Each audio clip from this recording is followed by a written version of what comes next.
Hi, good morning, everyone. Welcome back to the series of all about English. Coercion அப்படின்னு ஒரு வார்த்தை noun, அதாவது மிரட்டி பணிய வைக்கிறோம்ல, அதோட verb coerce அதை பயன்படுத்தலாம். coercion அப்படின்னா coercion அப்படின்னாக்கா நவுன், coerce அப்படின்னா verb.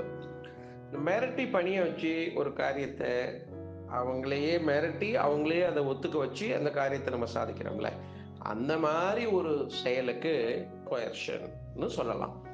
The practice of persuading someone to do something by using force or threats. For example, our problem cannot be solved by any form of coercion, but only by agreement.